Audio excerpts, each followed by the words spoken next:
পরের দিন সকাল সকাল ঘুম থেকে উঠে ফ্রেশ হয়ে ওই অফিসের পথে রওনা হই। রাস্তায় যাওয়ার পথে কোনো গাড়ি না পাওয়ার কারণে আমি দাঁড়িয়ে থাকি, অনেকগুলো গাড়িকে বলি কিন্তু তারা কেউই আমাকে পৌঁছে দিতে রাজি হয় না। একটু পর একটি গাড়ি এসে দাঁড়ায়। ওয়াইন গাড়ি থামিয়ে দৌড়ে গাড়ির কাছে যেয়ে আমাকে একটু সাহায্য করবেন প্লিজ। আসলে আমার 11টার দিকে ইন্টারভিউ, আর আমি কোনো গাড়ি পাচ্ছি না, প্লিজ আমাকে একটু পৌঁছে দিন। লোকটা আমার কথা শুনে মুখের উপর গাড়ির গ্লাসটা লাগিয়ে দেয়। ও আমি রেগে চেঁচিয়ে বলি, কি আজব মানুষ, এত ভালোভাবে কথা বললাম, পৌঁছে দিতে বললাম, কিন্তু কথা কানিয়ে নিল না। অমানুষ কথাকার। লোকটা জোরে গাড়ি চালিয়ে চলে গেল। আর একটু পর হঠাৎ আমার সামনে একটা গাড়ি এসে দাঁড়ায়। গাড়ি থেকে নেমে আমার পাশে এসে দাঁড়িয়ে লোকটি বলে, কি হয়েছে মিস, আপনার কি কোথাও যাবেন?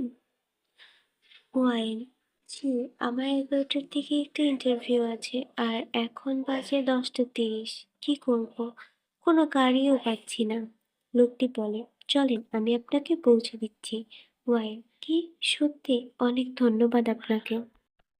এরপর আমরা দুইজন গাড়িতে যেয়ে বসলাম। লোকটি বলে, আমার নাম কিম তায়ং, তুমি আমাকে ভি বলে রাখতে পারো। তোমার নাম কি? আর আমি তোমাকে তুমি করে বলছি, মনে কিছু করো না কেমন? ওয়াইন, একটি মিষ্টি হাসি দিয়ে, আর আমার নাম ওয়াইন। পি, অনেক সুন্দর নাম। কথা বলতে বলতে আমরা অফিসের সামনে এসে দাঁড়াই। পি অবাক হয়ে, এই অফিসটা? ওয়াইন, হুম, এটা কেন, কোনো সমস্যা? ভি বলে, না কোনো সমস্যা না, এই অফিসে কিছু অংশের মালিক আমি, তাই ভালোই হলো, তোমার সাথে আমার পরিচয় আরো গভীর হবে। ওয়াইন, আচ্ছা ভি, আমি পরে আপনার সাথে কথা বলবো, এখন বাই। ভি, okay, bye, best of luck. ওয়াইন, থ্যাঙ্কস। আমি অফিসের ভেতরে ঢুকি আর ওয়েটিং রুমে বসে ওয়েট করি। একটু পর ওই জায়গার একজন স্টাফ এসে বলে, স্টাফ বলো, এখানে মিস ওয়াইনকে। ওয়াইন, জি আমি, বলেন। স্টাফ, এবার আপনি যান, সোজা গিয়ে বাম দিকের রুমটা। স্টাফের কথা মতো আমি সেই রুমে যাই। সেখানে অনেক লোক বসে আছে, ভিও বসে আছে। ভিকে দেখে আমি একটা হাসি দিই, আর পাশের দিকে তাকিয়ে আমার হাসি উড়ে যায়। যাকে আমি রাস্তায় ইচ্ছে মতো ঝাড়ি দিয়েছিলাম, সেই লোকটা দেখে তো আমার কান্নার অবস্থা। এখন কি করব, এই জব তো আমার হাতছাড়া হবে আমি নিশ্চিত। তারপরও আমি যেয়ে তাদের সামনে থাকা চেয়ারে বসি।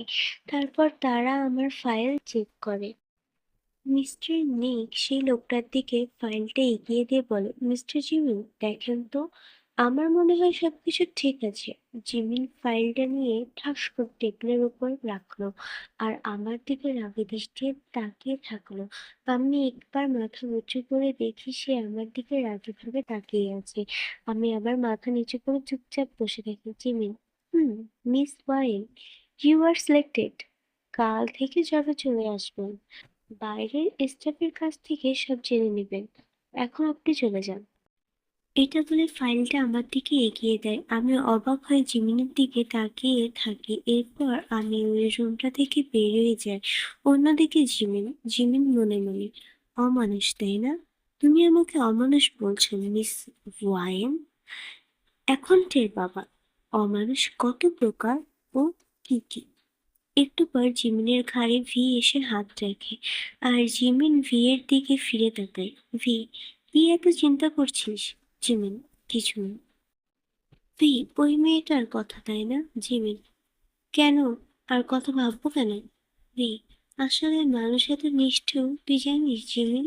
ওয়ারেন কোনো গাড়ি পাচ্ছিল না, একটা লোকের কাছে সাহায্য চেয়েছিল, কিন্তু লোকটা অমানুষের মতো ওকে সাহায্য না করে চলে গেল। জিমিন, অমানুষ? এমনও তো হতে পারে ছেলেটা তার গাড়িতে কোনো মেয়ে ওঠায় না, সেই জন্য ওই মেয়েকে সাহায্য করেছিল না।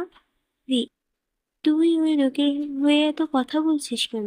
জিমিন, জানি না, বাদ দে এসব। রি, হুম, তা না হয় বাদ দিলাম, কিন্তু তুই এই সব ডকুমেন্ট চেক না করে ওকে চাকরি দিলি কেন? জিমিন, দেখাতে চাই আমি ওই ওয়াইনকে যে অমানুষ ঠিক কেমন হয়, তাই। ভি, মানে? জি ম্যাম। মানে ওই অমানুষটা আমিই ছিলাম।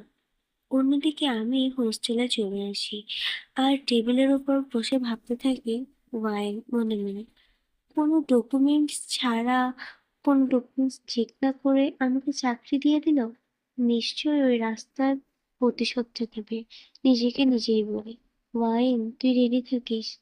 কোথা থেকে কখন কি ঝড় আসবে তুই নিজেও বুঝতে পারবি না।